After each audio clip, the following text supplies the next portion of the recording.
What's the most entitled thing a family member has demanded from you? After 7 months of failed attempts, my husband Kyle and I announced that we were finally pregnant. Everyone erupted with cheers, except for my sister Jacqueline, who smashed her wine glass against the marble counter. "How dare you!" she shrieked. "You know how long I've been trying for a baby. I deserve to be the first." Mom tried to tell her 19-year-olds aren't ready for a baby, but Jacqueline refused to back down. She grabbed her purse, then dramatically stormed out yelling that I better abort my baby within 1 week, or else she's getting the police involved. The next morning, she showed up at our door with printed pages from abortion clinics, shoving them into Kyle's chest while he was still in his boxers. "I made appointments for her at 3 different places," she announced to our entire cul-de-sac. "She just needs to pick one." When Kyle tore up the papers, she called the whole family demanding an emergency intervention. That Sunday, 23 relatives crammed into Mom's living room, while Jacqueline stood at the fireplace like she was delivering a TED Talk on why I was destroying her life by having a baby first. She actually had a PowerPoint. Our Uncle Jeffrey, who's a lawyer, finally told her there's no legal precedent for forcing someone to abort because you want to be pregnant first. She pointed at me with tears streaming down her face and said if I didn't terminate by Monday, she'd never speak to any of us again. But we called her bluff, and all 23 of us told her, "See you, Felicia." She actually left sobbing, and we didn't hear from her for a long time. And then, 7 months into my pregnancy, we were having our baby shower when the door flew open. It was Jacqueline. She walked in with her hand on a massive belly, wearing a shirt that said, "First grandchild loading." Everyone went silent. Mom dropped her cake knife. "Surprise! I'm almost due," she announced, spinning around so everyone could see. "I got pregnant right after that horrible meeting where you all betrayed me. I'm 10 weeks away from giving birth." Nobody was impressed, and when I decided to screw with her and mentioned my due date that was 8 weeks away, her face turned deep red with anger. She grabbed my arm and whispered the dates didn't matter because she'd make sure hers came first, then left before anyone could respond. My mom called me that Tuesday bawling her eyes out. She'd found out from Jacqueline's roommate that Jacqueline had been taking black market labor induction substances she'd bought from some website in Romania, risking her baby's life to deliver before me. Now, Jacqueline was in the ICU, but not because of the substances. Turns out, Jacqueline had found some girl on Craigslist whose mother used to be a midwife in the Philippines, and paid this girl to perform a C-section in her living room. The girl kept refusing, saying Jacqueline was only 31 weeks. But my sister threatened to do it herself with kitchen knives if she didn't help. They used box cutters sterilized with vodka. Jacqueline lost so much blood that her neighbor saw it seeping under the apartment door. The baby somehow came out alive, but he was purple and barely breathing. They both nearly died in the ambulance. The baby went straight to the NICU on a ventilator, and Jacqueline needed a full hysterectomy. She'd never have another child. When she came to, the first thing she did was call me from her hospital bed. "You did this," she gasped through the oxygen mask. "My baby is dying because you couldn't wait until me to have a child." The craziest part about all this is now that she was fighting for life, suddenly the family was split down the middle. One half thought she'd lost her mind, but the other actually thought I should have delayed announcing my pregnancy to spare her feelings. One aunt even said I should have just aborted. But everyone agreed on one thing: we all needed to be there for the sick baby. My own pregnancy became pushed to the side. I didn't mind much, though. My baby was mine and my husband's, not my mom's. It just sucked how anytime I mentioned anything exciting, the conversation got redirected. 3 days before my due date, I was admitted for monitoring.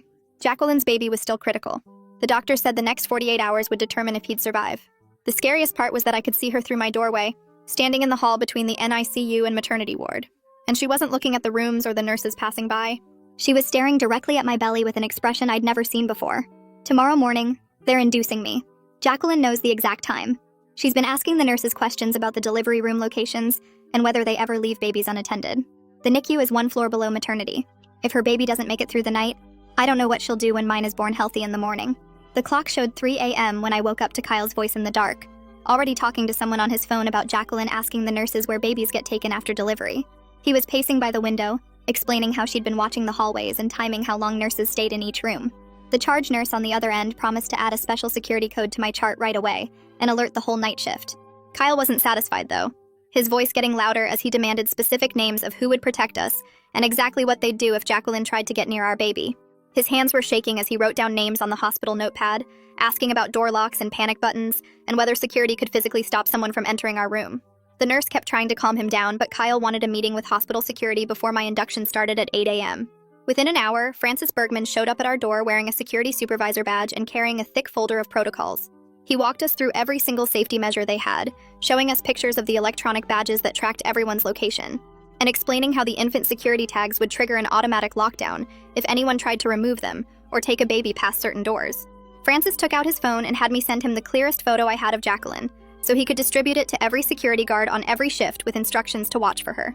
He showed us the dedicated officer assigned to the maternity ward and gave us his direct number, promising someone would check on us every hour once labor started. At 5 a.m., someone knocked, and Olympia Hicks from Social Services came in with a clipboard full of forms, explaining she needed to document all the threats Jacqueline had made for potential CPS involvement. She sat in the uncomfortable visitor chair asking detailed questions about every interaction, every threat, every time Jacqueline had mentioned our baby, while I felt my face burning with embarrassment at having to tell a complete stranger about my family's mess. Olympia explained the process for getting an emergency restraining order and said she could start the paperwork right now if we wanted, that a judge could issue it before the baby was even born. My phone started buzzing nonstop as Mom apparently told everyone in the family group chat about the security measures we'd requested. Half my cousins thought I was being dramatic and overreacting to a new mother's stress, while the other half started sharing stories I'd never heard before about times Jacqueline had scared them or done something unstable when she didn't get her way. My aunt sent 3 paragraphs about how Jacqueline had keyed her car after not being invited to a party in high school, and my cousin mentioned finding Jacqueline going through her purse at Christmas looking for birth control pills to throw away. Uncle Jeffrey sent a private text saying he knew a detective named Cyrus Powell who specialized in these cases and could fast-track a police report if we needed one. I hesitated for a second, worried about making everything worse and turning this into an even bigger family war. But Kyle grabbed my phone out of my hand and typed back, YESPLEASE in all caps before I could stop him. A nurse rushed into our room looking worried and told us Jacqueline's baby had taken a bad turn overnight with his oxygen levels dropping so low they had to increase the ventilator support and add more medications. She said the NICU team was doing everything they could, but the next few hours were critical, and despite everything Jacqueline had done, I felt my chest tighten thinking about that tiny baby struggling to breathe because his mother couldn't wait 2 more months. The morning shift nurse came in at 7 a.m. and went over the whole delivery room setup with us, pointing out on a map where each nurse would be stationed and emphasizing that babies were never, ever left alone, even for a second. She showed us the matching ID bands we'd all wear with special numbers that had to match exactly, or alarms would go off. And she seemed genuinely concerned as she promised to personally stay in the room with us through the entire delivery, no matter how long it took. I grabbed a piece of paper and wrote down exactly 4 names of people allowed to visit us: Kyle, Mom, Uncle Jeffrey, and Kyle's mother, then handed it to Frances along with very specific instructions that nobody else should even be told what room we were in or whether the baby had been born yet. Frances took the list seriously, making me initial next to each name and asking for physical descriptions of each person so his team could verify identities before letting anyone through. Kyle pulled me into the bathroom and closed the door, his whole body shaking as he admitted he was terrified he'd freeze up if Jacqueline actually showed up during delivery, that he wouldn't be able to protect us when it really mattered. He kept saying he should be stronger, should be ready to fight, but all he could think about was how he'd failed to see this coming and stop it before it got this bad. We held each other in that tiny hospital bathroom, promising we'd protect each other and our baby, no matter what happened, and I could feel his heart racing against my chest as we both tried not to cry. The bathroom door opened, and Francis was standing there with his clipboard, telling us that Jacqueline had just tried getting past the main security desk using a visitor pass from yesterday. She told the guards she needed to check on her baby, but they recognized her from the photo I'd given them earlier and walked her straight back to the NICU waiting area with a warning about restricted access. Francis said she kept arguing with them the whole way, insisting she had a right to see me since we were sisters, but they held firm and told her one more attempt would mean removal from the hospital completely. Kyle squeezed my hand harder as Francis explained they'd now stationed someone specifically to watch for her near all the maternity ward entrances. I could barely process what Francis was saying because Olympia knocked and came in right behind him with a stack of papers that looked official and scary. She sat on the edge of the hospital bed and started filling out forms for mandated reporting, explaining that every threat Jacqueline had made against my unborn child was going into an official record that would trigger automatic CPS review once the baby arrived. Her pen moved quickly across the pages as she asked me specific dates and times, and I watched her write down everything from the wine glass incident to the abortion clinic papers to yesterday's hallway staring. The paperwork felt both reassuring and deeply sad because this was really happening. My own sister was documented as a threat to my child. Olympia kept her voice calm and professional, but I saw her jaw tighten when I described how Jacqueline had grabbed my arm at the baby shower and whispered about making sure hers came first. She made copies of everything and handed me a case number, explaining that this would follow Jacqueline even after she left the hospital and create a paper trail if anything else happened. Mom showed up while Olympia was still there, looking like she hadn't slept in days, and she started crying the second she saw all the official paperwork spread across my bed. She kept saying she was sorry for all the family pressure and how some relatives were taking Jacqueline's side. But then in the same breath, she said she couldn't choose between her daughters and hoped I understood. I told her she didn't have to choose. She just had to respect my boundaries and keep Jacqueline away from us. And she nodded, but I could see in her eyes that she didn't really get it. She kept looking at the CPS forms like they were weapons I was using against Jacqueline instead of protection for my baby. My phone rang, and it was Detective Cyrus Powell, Uncle Jeffrey's contact, calling to confirm he was opening an investigation into the illegal surgery and needed details about any threats Jacqueline made before or after the home C-section. I put him on speaker so Kyle could hear too, and started giving him dates and times while Kyle held my hand because the early contractions had just started, making my voice shake as I tried to remember everything. Cyrus asked really specific questions about who else heard the threats, whether I had any texts or voicemails saved, and if anyone had witnessed Jacqueline asking about delivery rooms and baby security. He said the illegal surgery case was solid since they had the confession from the woman who did it, but the threats against me would strengthen the overall case and might lead to additional charges. A knock interrupted our call, and a woman in a suit came in carrying more papers, introducing herself as the hospital's legal representative who needed me to sign forms creating an extra privacy lock on my medical chart. She explained that once I signed, nobody could even confirm I was a patient here unless they were on my approved list. Not even other hospital staff could share information about my room number or condition. It felt like such a small thing, but somehow it made me feel more in control, knowing Jacqueline couldn't sweet-talk some random nurse into giving her information. Kyle grabbed a yellow legal pad from his backpack and started writing down everything that had happened in the past week, saying he was sick of explaining the whole story to every new nurse or doctor who came in. He wrote dates and times and specific quotes, making a timeline that started with the pregnancy announcement and went all the way through to right now, with Francis standing guard and Olympia's paperwork spread everywhere. When he finished, he made 3 copies on the hospital's printer down the hall, taping one inside my chart folder, giving one to Francis and keeping one in his pocket. The contractions were getting stronger and more regular, and the nurse came in to check on me, immediately noticing the crowd in my room and suggesting we limit visitors to essential personnel only. Kyle stationed himself by the door like a bouncer, actually crossing his arms and standing with his feet apart. And every time we heard footsteps in the hallway, we both tensed up and looked toward the sound. Francis had to physically intercept Kyle's cousin Jefferson, who showed up with his phone out, trying to FaceTime the delivery to share the joy with the whole family, including poor Jacqueline, as he put it. Kyle's face turned red, and he told Jefferson to leave immediately, or security would remove him, and I felt so grateful I'd married someone who understood that our safety came before family politics. Jefferson tried arguing that everyone had a right to share in the moment, but Kyle just pointed down the hall and said one word, "Leave," and Francis escorted Jefferson to the elevator. Between contractions that were making me grab the bed rails, Olympia explained that we qualified for an emergency restraining order as soon as the baby was born, which would legally prevent Jacqueline from coming within 500 feet of us or attempting any contact. Kyle immediately said yes without even looking at me, and Olympia started filling out more paperwork while I tried to breathe through the pain that was getting worse every few minutes. A different nurse accidentally entered our room instead of the one next door, and her mistake triggered the infant security alarm, this incredibly loud shrieking sound that made everyone freeze. The whole floor would go into lockdown within seconds if that alarm went off for real, she explained after apologizing, and showed us how the doors would automatically lock and security would flood the unit. After my initial panic at the sudden noise, I actually felt reassured knowing they took baby safety this seriously, and that even an accidental breach would cause such an immediate response. My phone buzzed with a text from Mom saying Jacqueline was down in the NICU asking nurses about their break schedules and when they switch shifts and whether babies are ever alone during those times. The next contraction hit so hard I couldn't even respond to the message, just gripped the bed rail while Kyle read it out loud and his face went white. He stepped into the hallway and I heard him talking to someone. Then Cyrus walked in carrying a small black notebook that he handed to Kyle. He told Kyle to write down everything with exact times and dates because we might need it as evidence later, and Kyle immediately started scribbling while I tried to breathe through another wave of pain. The contractions were coming faster now, and the nurse checked me and said it was time to move to the delivery room. They wheeled me down the hall with Kyle jogging alongside, still writing in that notebook, and Francis walking ahead of us, checking every doorway.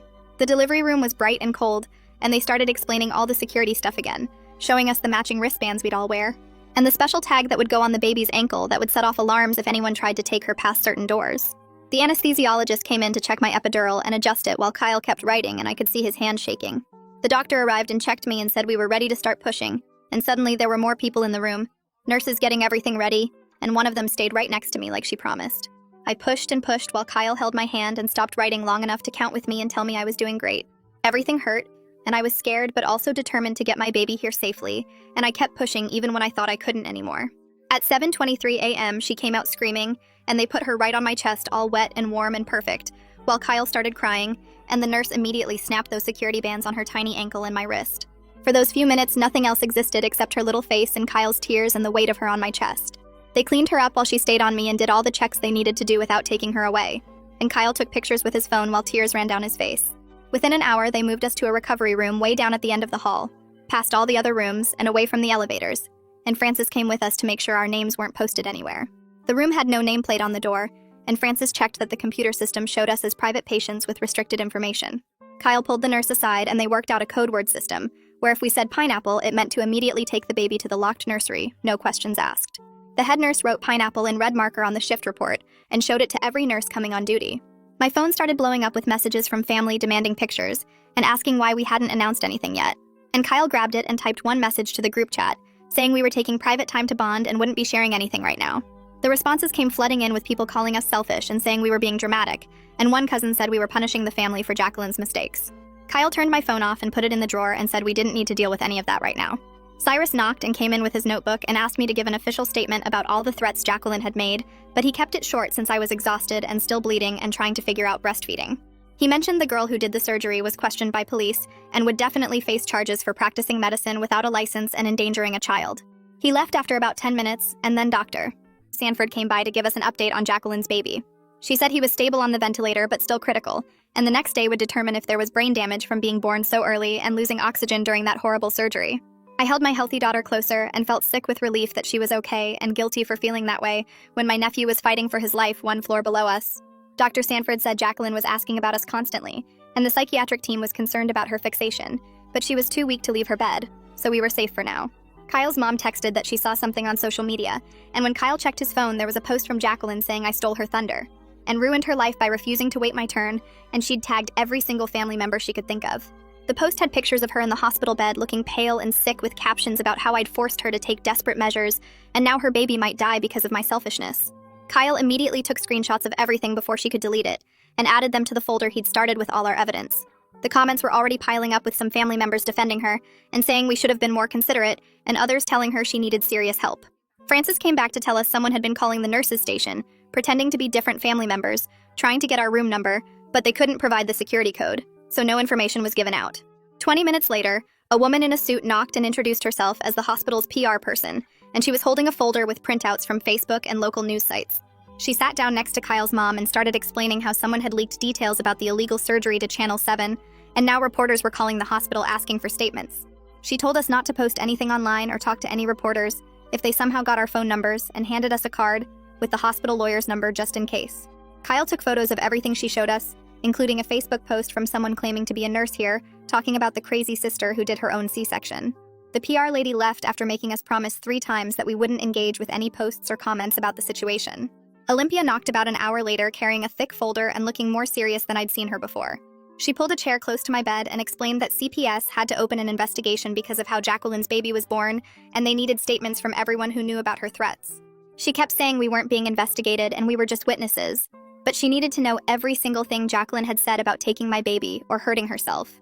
I told her about the intervention and the PowerPoint, and how she'd grabbed my arm at the baby shower while Kyle added details I'd forgotten, like the exact words she used. Olympia wrote everything down in her notebook and asked if we had any texts or voicemails from Jacqueline, which Kyle immediately pulled up on his phone. She took pictures of everything, including the screenshots from social media, and said this would help protect both babies from any future incidents. After she left, Kyle went to talk to the nurses about visitor protocols and came back looking upset.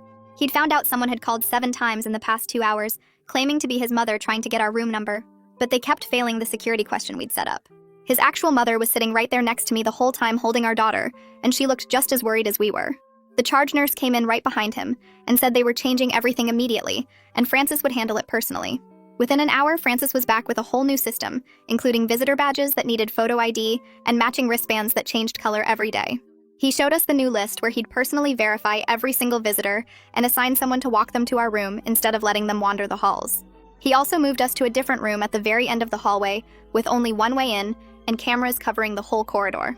Kyle's mom helped us pack everything while the baby slept in her bassinet, and we settled into the new space that felt more like a bunker than a hospital room. Mom showed up the next morning with red eyes and shaking hands. She sat on the edge of my bed and asked if she could bring Jacqueline for just 5 minutes to meet the baby, because maybe seeing her would snap Jacqueline back to reality. She kept saying it might help heal the family and make Jacqueline realize what she'd done wrong. I looked at Kyle and then back at Mom and told her absolutely not, and there was no way Jacqueline was coming near my daughter after everything she'd threatened. Mom started crying harder and said I was being cruel and tearing the family apart, but I didn't chase after her when she left. I just held my baby closer and tried to focus on feeding her while Kyle rubbed my back. My phone rang and it was Cyrus calling with an update. He said Sterling Waite had given a full statement about finding Jacqueline bleeding on the bathroom floor and calling 911, and the woman who did the surgery had confessed everything. She told police that Jacqueline had threatened to hurt herself if she didn't help, and showed them the texts where Jacqueline said she'd use kitchen knives if necessary. Cyrus said the evidence was overwhelming, and charges would definitely be filed once the prosecutor reviewed everything, which would probably happen within the week. He also mentioned that Jacqueline might face charges too, once she was mentally stable enough to stand trial, but that could be months away. Olympia came back that afternoon with a different folder and a gentle smile. She said she needed to do a postpartum mental health screening with me, which felt weird since we both knew my stress wasn't normal new mom stuff. She asked me questions about sleeping and eating and crying, and then acknowledged that what I was going through was way beyond typical, and she wanted to connect me with someone who could help. She'd already arranged for a trauma therapist to come see me tomorrow right here in the hospital room so I wouldn't have to leave the baby. While she was finishing her notes, my phone buzzed with a text from my aunt saying I should publicly apologize to keep the peace and think about family unity. I didn't even respond, but just showed Kyle, who grabbed my phone and blocked her number while muttering something about people being insane. Francis burst through the door looking angry and out of breath. Someone had tried to get onto our floor using a visitor sticker they'd stolen from the cardiac unit, but security caught them at the elevator when they couldn't answer basic questions about who they were visiting. The person ran before anyone could grab them, but we all knew exactly who it probably was, even though Francis couldn't say for legal reasons. Kyle stood up and said enough was enough and asked Cyrus to come back immediately. When Cyrus arrived, Kyle had already printed out everything, including the security footage Francis had shared, and all the screenshots and texts and threats. They sat at the little table in my room, filling out paperwork for an emergency restraining order, while I nursed the baby and tried not to cry. Cyrus said the judge would hear our case tomorrow morning through video conference, so I wouldn't have to leave the hospital, and based on the evidence, we'd definitely get at least a temporary order. Kyle held my hand, while Cyrus explained that the order would prevent Jacqueline from coming within 500 feet of us, or trying to contact us in any way, including through other family members. The door opened, and Dr. Sanford walked in, carrying a clipboard, and looking less worried than before. She pulled up a chair next to my bed, and started explaining that Jacqueline's baby was doing better than yesterday, actually breathing over the ventilator for a few minutes at a time now. The numbers on his charts were going up slowly, and while it wasn't some miracle recovery, it was definitely progress. I held my daughter closer and felt this weird mix of relief and guilt, because I'd been praying for that baby, even though his mom wanted to hurt mine. Kyle squeezed my shoulder while Dr. Sanford showed us the charts and pointed to the improving oxygen levels. About an hour later, a different woman knocked and came in wearing a badge that said, Child Protective Services. She sat down with this thick folder and started asking if we'd thought about taking Jacqueline's baby if he survived, but couldn't go home with her because of the criminal investigation. My whole body went cold and I looked at Kyle, who was already shaking his head. The worker kept talking about kinship placement and family preservation while I felt like I couldn't breathe because I'd just given birth yesterday, and now they wanted me to take care of a sick premature baby whose mother was threatening us. Kyle stood up and told her firmly but politely that we needed to focus on our own newborn, and that taking on a medically fragile infant while dealing with ongoing threats would be dangerous for everyone involved. The worker wrote something down and said she understood but had to document that she'd asked. I started crying from relief that Kyle said what I couldn't get out of my mouth. My phone rang 20 minutes later, and it was Mom sobbing and begging us to reconsider the kinship placement. She kept saying it was the only way to keep Jacqueline's baby in the family, and maybe help Jacqueline not completely lose her mind. I told her there were other relatives who could help, that she had siblings and cousins who didn't just have a newborn and weren't being threatened. Mom said none of them would do it, and we were the baby's only chance, but I had to hang up because I couldn't handle the guilt trip on top of everything else. Francis burst through the door about an hour later with 2 other security guards behind him. They had Jacqueline between them, and she was screaming at the top of her lungs about us stealing her baby's only family and destroying her life on purpose. She'd somehow gotten past the desk and made it all the way to our room before they caught her. The other patients in nearby rooms were peeking out their doors looking terrified, while Jacqueline kept yelling that we were murderers and thieves. Francis and the guards dragged her toward the elevator while she kicked and screamed the whole way. I felt horrible that all these other new moms trying to recover had to deal with this chaos. A psychiatrist showed up within 30 minutes and asked us questions about what just happened before going to evaluate Jacqueline. He came back 2 hours later and told us she was showing signs of postpartum psychosis combined with trauma from her baby's condition and the consequences of her actions. He'd already started the paperwork for an involuntary psychiatric hold, which meant she'd be transferred to the psych ward and couldn't leave until doctors cleared her. The CPS worker came back that afternoon and clarified that they were looking at all options for the baby, including his father's family who lived in another state. She said we weren't actually the first choice, and she just needed to document that she'd explored every possibility. The relief hit me so hard I almost threw up, because I'd been imagining trying to care for 2 babies while looking over my shoulder for Jacqueline. The next morning was our restraining order hearing, and they wheeled in this whole video setup so I wouldn't have to leave the room. The judge appeared on the screen and reviewed all the evidence Cyrus had submitted, including the security footage and documented threats. He asked a few questions about specific incidents, and then granted a temporary restraining order that would keep Jacqueline at least 500 feet away from us, and ban any contact attempts for 30 days. He scheduled the full hearing for next month when we'd have to go to the actual courthouse. After the hearing, Kyle asked Francis to show him exactly what to do if the infant security alarm went off. They spent an hour going through the whole drill with Francis showing him the secure areas and emergency procedures. Kyle practiced over and over until he had it memorized and knew exactly where to go and what buttons to press. Watching him take it so seriously and work so hard to protect us made me love him even more than I already did. That afternoon, I sat with my phone and recorded everything that had happened from the very beginning. I talked for almost 2 hours going through every threat and incident with specific dates and times and details. I saved the recording in 3 different places, including sending it to Uncle Jeffrey and uploading it to a cloud account Kyle set up just for evidence. Having my own record of everything made me feel less helpless and more in control of what was happening to us. The discharge planner knocked on our door the next morning with a thick folder and a worried look on her face. She spread out maps on my bed showing different routes from the hospital to our house with certain streets highlighted in yellow. She explained the yellow ones were the most public and had the most cameras in case we needed proof of anything happening. Kyle took pictures of everything with his phone while she wrote down the direct number for police dispatch that would skip the regular 911 operators. She gave us cards to give our neighbors with a photo of Jacqueline and instructions to call police if they saw her near our property. The whole thing felt like we were going into witness protection instead of just taking our baby home from the hospital. Francis came by while she was still there and added his personal cell number to our emergency contact list. He said he'd already talked to the security company that monitors our neighborhood about adding extra patrols past our house. 3 days later, when they finally cleared us to go home, Kyle spotted his cousin Jefferson sitting in a car in the visitor parking lot with a big camera. Francis checked the security monitors and confirmed Jefferson had been there for 2 hours already waiting for us to come out. We packed everything into bags while Francis arranged for maintenance to bring a cart through the service hallways. The baby stayed wrapped against my chest under my jacket as we followed Francis down empty corridors I didn't even know existed. We went through the hospital kitchen where the staff barely looked up from their prep work. Kyle carried our bags behind us, checking over his shoulder every few steps. The loading dock smelled like old garbage and diesel fumes, but our car was already there with the engine running. Francis had moved it himself using Kyle's keys, so nobody would see us in the regular parking garage.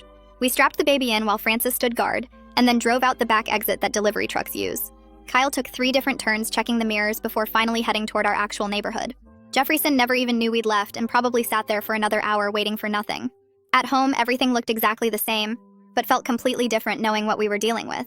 I jumped when our neighbor's dog barked and kept checking the locks even though I'd just checked them 5 minutes before. The baby would cry, and I'd wonder if someone outside had made a noise that scared her. Kyle stayed up after I finally fell asleep, sitting by the window with his phone ready to call 911.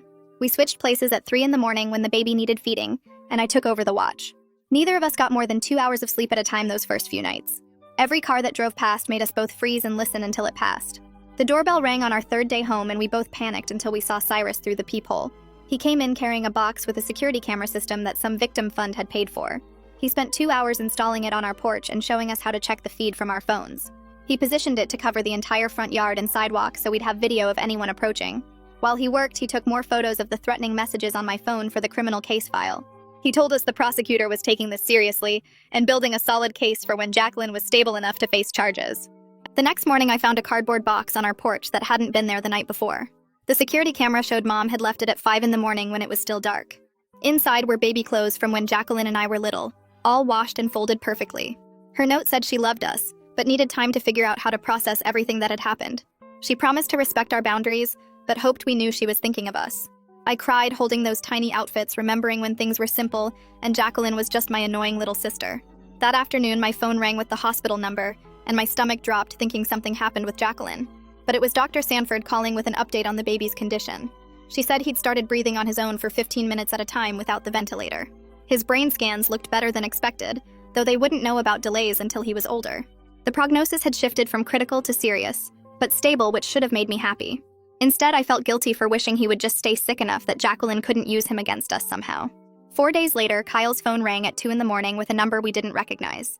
The voicemail was Jacqueline's voice, shaky and furious, saying we'd destroyed her life and stolen her baby's future. She rambled for 3 minutes about how we'd turned everyone against her and ruined her chance at motherhood. Kyle called Cyrus immediately, even though it was the middle of the night, to report the violation. Cyrus said she must have used another patient's phone at the psychiatric facility, which was a serious breach. The restraining order hearing was scheduled for that Friday, and the judge appeared on our laptop screen from his courtroom. He reviewed the stack of evidence Cyrus had submitted, including the security footage and voicemail from that week. He asked us a few questions about specific incidents and whether we felt our safety was at risk. After 20 minutes, he extended the temporary order to a full year with criminal penalties if violated. He made it clear that any contact attempt would result in immediate arrest once she was released from psychiatric hold. The relief hit me so hard I started shaking, and Kyle had to finish answering the judge's final questions. 2 weeks later, Olympia called to tell us they'd found placement for Jacqueline's baby with his father's parents in Oregon. The grandparents were stable, financially secure, and had no criminal history or concerning behaviors. They'd already started the interstate placement process and would take custody as soon as the baby was medically cleared. She confirmed we were officially removed from consideration as caregivers, which felt like a huge weight lifting off my shoulders. I felt guilty for being relieved, but also knew we couldn't handle that situation on top of everything else. Kyle scheduled a video call with the extended family for that Sunday to set clear boundaries going forward. 23 relatives joined the call, though half of them had their cameras off. Kyle did most of the talking, explaining we'd send one monthly update email but wouldn't respond to individual texts or calls. He said no surprise visits would be allowed, and anyone who shared information with Jacqueline would be cut off completely.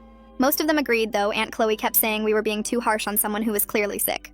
Uncle Jeffrey backed us up, reminding everyone that mental illness didn't excuse criminal behavior or threats. The call ended with uncomfortable silence, but at least everyone knew where we stood. Mom called 3 days later to tell me she'd signed up for therapy at the Community Mental Health Center and found a support group that meets every Tuesday for families dealing with relatives who have mental illness. She drove herself to the first meeting that same week and sat in a circle with 12 other people who understood what it felt like to love someone whose brain worked differently. The therapist gave her worksheets about setting boundaries and recognizing enabling behaviors, which she actually filled out instead of shoving them in a drawer. She started keeping a journal where she wrote down all the times she'd made excuses for Jacqueline's behavior over the years, pages and pages of incidents she'd brushed off as teenage drama or sibling rivalry. The support group leader explained how mental illness can escalate without treatment, and Mom finally stopped blaming herself for not being able to fix everything with enough love and patience. Cyrus called that Friday while I was trying to figure out the breast pump. His voice matter-of-fact as he explained the unlicensed surgeon had taken a plea deal for practicing medicine without a license and child endangerment. The woman got 5 years in state prison with possibility of parole in 3, though Cyrus said she'd probably serve the full term given the severity of what happened. He mentioned Jacqueline would face her own charges once the doctors cleared her as mentally competent to stand trial, which could take months or even a year depending on her treatment progress. The prosecutor was building a case for reckless endangerment of a child and possibly attempted murder if they could prove she knew the risks to her baby. I found a new parents group at the library that met Wednesday mornings.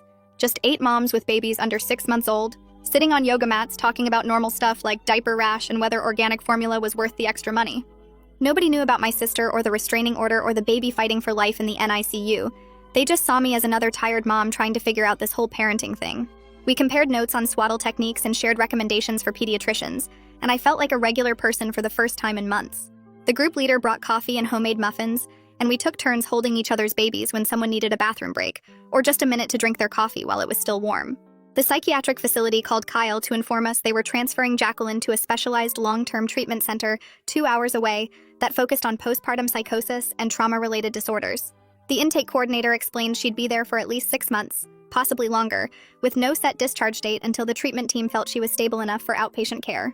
They had strict visiting policies and all communication had to go through the clinical team first, which meant the restraining order would stay in full effect even while she was hospitalized.